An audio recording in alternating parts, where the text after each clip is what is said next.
দল মার্কা দেখে ভোট দেবেন না, কাজ দেখে ভোট দেবেন, বললেন সার্জিস আলম। সব জায়গা থেকে শেখ পরিবার ও আওয়ামী লীগের নামকরণ পরিবর্তনের আহ্বান অলির। বিএনপি নেতার বিরুদ্ধে কৃষকের জমির পেঁয়াজ তুলে নেওয়ার অভিযোগ। এবং সর্বশেষ জানাবো, ভারত থেকে 11,500 টন চাল আমদানি। শুনছিলেন সংবাদ শিরোনাম, এবারে বিস্তারিত। দল মার্কা দেখে ভোট দেবেন না, কাজ দেখে ভোট দেবেন, বললেন সার্জিস আলম। কোনো দল বা মার্কা দেখে কেউ ভোট দেবেন না, কথার সঙ্গে কাজের মিল দেখে ভোট দেবেন বলে মন্তব্য করেছেন জাতীয় নাগরিক পার্টির মুখ্য সংগঠক সার্জিস আলম। তিনি বলেছেন, আমরা কথা দিয়েই শুধু নিজেদের উপস্থাপন করতে চাই না, আমরা কাজ করে দেখাতে চাই এবং সেই কাজের সুযোগ আপনাদের কাছে চাই। তরুণ প্রজন্মের হাত ধরে যে নতুন বাংলাদেশ আসছে, এখানে দলের নাম দেখে কিংবা কোনো মার্কা দেখে কেউ আর ভোট দেবেন না। কোন লোকটা কেমন, কে কেমন কাজ করছেন, কার কথার সঙ্গে কাজের মিল কেমন, এসব দেখে বিভিন্ন মার্কা এবং দলে ভোট দেবেন। তিনি বলেন, ছাত্র জনতার অভ্যুত্থানের পর তরুণ প্রজন্মের হাত ধরে আত্মপ্রকাশ করেছে এনসিপি।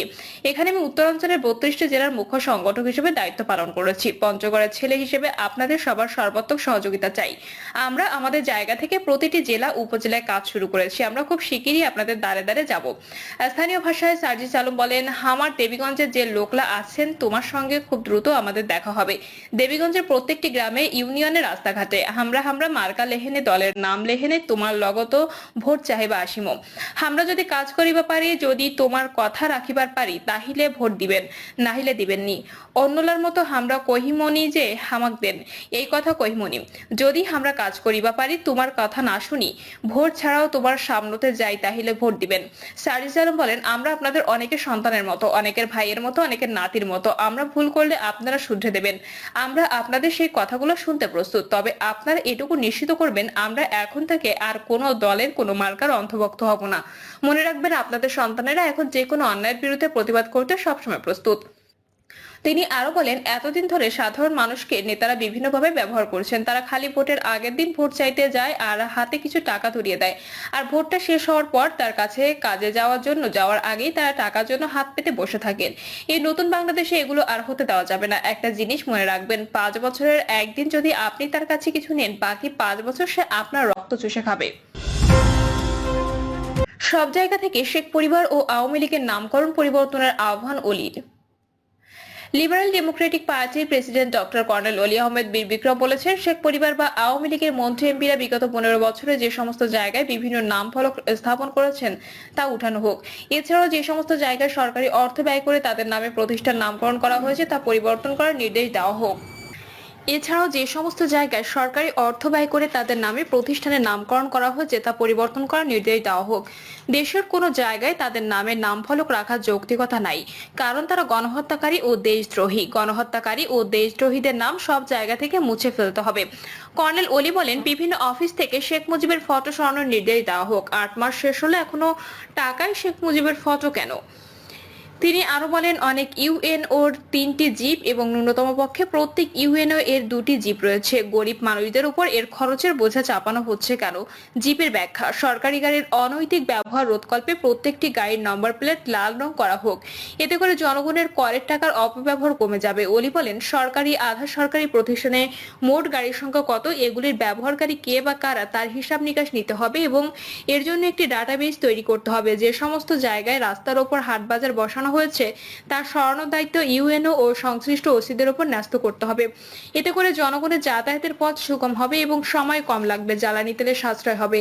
এনডিপি প্রধান বলেন, পৌরসভা, সিটি কর্পোরেশন এলাকার ফুটপাত, রাস্তার উপর বসানো অস্থায়ী দোকানপাট বন্ধ করতে হবে। এদের পেছনে যারা আছে তাদেরকে গ্রেপ্তার করতে হবে। দুর্নীতি, চাঁদাবাজি, ভাগাভাগি, গুন্ডামি বন্ধ করতে হবে। টেন্ডার সহ সবকিছু অনলাইন করতে হবে। ইঞ্জিনিয়ার্সের অফিসে যেন কাউকে যেতে না হয়। তিনি বলেন, ওসি, ইউএনও, এসপি ও ডিসিদেরকে জরুরি ভিত্তিতে হাসিনা দালালদের গ্রেপ্তার করার জন্য সময়সীমা নির্ধারণ করে দিতে হবে। এতে করে সমাজে ও রাস্তাঘাটে আইন শৃঙ্খলার উন্নতি হবে। হাইওয়ে বা শহরের রাস্তায় কোন লাইনে কি ধরনের গাড়ি চলবে তা জনগণকে অবহিত করতে হবে, সচেতন করতে হবে।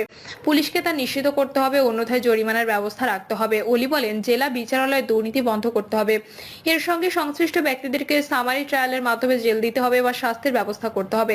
বাংলাদেশে কমপক্ষে 2 থেকে 3টি বিশেষায়িত হসপিটাল নির্মাণ করতে হবে, যেখানে স্বল্প মূল্যে সকল ধরনের চিকিৎসা সুবিধা থাকবে এবং সবার জন্য উন্মুক্ত থাকবে। এতে করে বিদেশে চিকিৎসা নেওয়ার প্রবণতা ক্রমশ হ্রাস পাবে।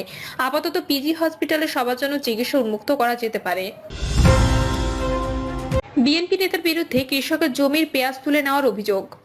ফরিদপুরের বোয়ালমারীতে মোহাম্মদ রুহুল আমিন ফকির নামে এক কৃষকের জমি থেকে পেঁয়াজ তুলে নেওয়ার অভিযোগ উঠেছে রইসুল ইসলাম পলাশ মিয়া নামে এক বিএনপি নেতার বিরুদ্ধে। উপজেলার শেখর ইউনিয়নের দিঘিরপাড় গ্রামে এই ঘটনা ঘটেছে।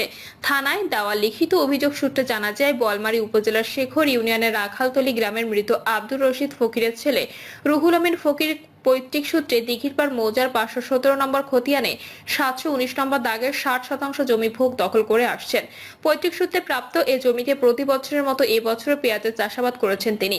পবিত্র রমজান উপলক্ষে স্থানীয় মসজিদে 10 দিনের ইতিকাফে বসেন কৃষক রুহুল আমিন ফকিরের সুযোগ কাজে লাগিয়ে রোববার সকালে বিএনপি নেতা রইসুল ইসলাম পলাশ মিয়ার নেতৃত্বে 30 থেকে 40 জনের একটি দল জোরপূর্বক ওই জমির পেঁয়াজ তুলে নিতে শুরু করেন।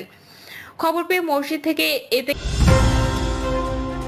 ভেঙে ঘটনাস্থলে ছুটে যান কৃষক রুহুল আমিন। এ সময় আবাদি জমির পেঁয়াজ তুলে নিতে বাধা দেওয়ার চেষ্টা করলে তারা হুমকি ধমকি দেয়। এতে প্রাণ ভয়ে ঘটনাস্থল থেকে ফিরে সন্ধ্যায় বৃদ্ধ কৃষক রুহুল আমিন 60% জমির পেঁয়াজ জোরপূর্বক তুলে নেওয়ার ব্যাপারে বোয়ালমারী থানায় লিখিত অভিযোগ করেন। অভিযুক্ত রইসুল ইসলাম পলাশ মিয়া বলেন, এই জমিটা RS রেকর্ডের মালিকের কাছ থেকে আমরা ক্রয় সূত্রের মালিক। এর মাঝে SA রেকর্ডে ভুলক্রমে জমিটা আমার বিরুদ্ধে অভিযোগকারী রুহুল আমিনের বাবার নামে রেকর্ড করা হয়। পরবর্তীতে BS রেকর্ডের সময় বাংলাদেশ সরকারের নামে রেকর্ড হয়। আমরা RS মালিকের কাছ থেকে ক্রয় করা দলিল দিয়ে আদালতে মামলা করলে আমাদের পক্ষে আদালত রায় দিয়েছেন।